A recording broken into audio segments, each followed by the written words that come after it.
ఈరోజు మరి నడిగడ్డ బిడ్డగా మరి నడిగడ్డలో మరి బంగ్లా రాజకీయాలను పూర్తిగా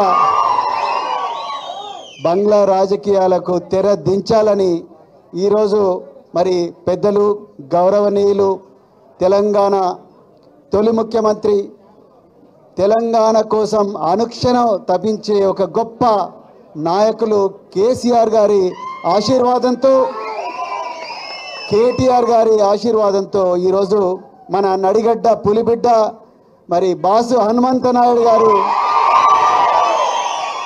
ఈరోజు మరి ఒక జన ప్రవాహాన్ని ఒక సునామీలాగా ఈరోజు నడిగడ్డ నుండి మరి కృష్ణానది దాటి తుంగభద్ర తీరం నుండి కృష్ణానది దాటి ఈరోజు మూసీ నది తీరం దాకా వచ్చిన మీ అందరికి కూడా మరొకసారి హృదయపూర్వక ధన్యవాదాలు తెలుపుతున్నా మిత్రులారా నేను మరి కేటీఆర్ గారు నేను పార్లమెంట్ ఎలక్షన్లలో బీఆర్ఎస్ పార్టీ ప్రచారం కోసం గద్వాల వచ్చినప్పుడు గద్వాల్లో రకరకాల మండలాల్లో తిరిగినప్పుడు బ్రదర్స్ కూర్చోండి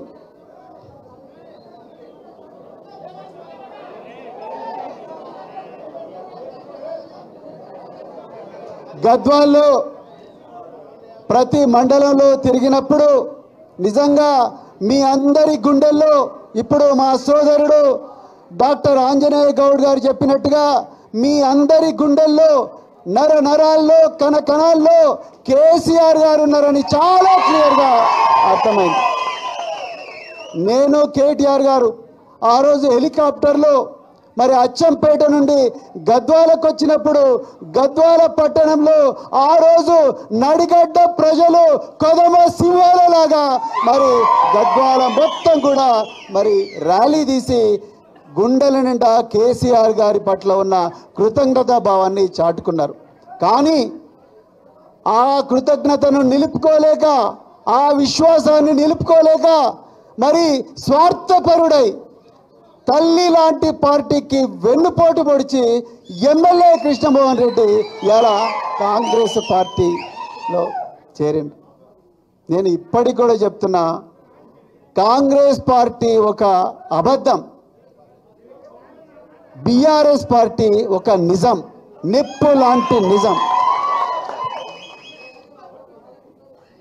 బీఆర్ఎస్ పార్టీ తెలంగాణను తన గుండెలో పెట్టుకున్న పార్టీ. కాంగ్రెస్ పార్టీ తెలంగాణ గుండెల్లో గుణపం దించిన పార్టీ కాంగ్రెస్ పార్టీ. మరి అలా ఏ ముఖం పెట్టుకొని కాంగ్రెస్ పార్టీకి పోయినావు కృష్ణమోహన్ రెడ్డి? నిజంగా ఇక్కడున్న కార్యకర్తలందరూ లేకపోతే, కేసీఆర్ గారి ఆశీస్సులు లేకపోతే, కేటీఆర్ గారి మార్గదర్శనం లేకపోతే నువ్వు ఎమ్మెల్యే అయ్యుండేవాడివా? అయ్యుండేవాడా? కానీ ఈరోజు మీరందరూ కూడా ఈరోజు ఇంత పెద్ద ఎత్తున వచ్చి మరి పార్టీ ఆశీర్వదించిన బాసు హనుమంతనాయుడు వెనుక నడవడానికి సిద్ధంగా ఉన్నారంటేనే గద్వాల టౌన్లో బంగ్లా కూలిపోవడం మొదలుపెట్టింది మిత్రులారా. ఆ బంగ్లాలకు బీటలు వారడం మొదలుపెట్టినాయి. బంగ్లా రాజకీయాలకు చరవ గీతం ఇవాళ తెలంగాణ భవన్లో మరి పడుతుందని చెప్తూ మరి ఇంత చక్కటి అవకాశం ఇచ్చిన మరి కేటీఆర్ గారికి మరొక్కసారి హృదయపూర్వక ధన్యవాదాలు చెప్తూ, జై తెలంగాణ, జై కేసీఆర్, జై కేటీఆర్.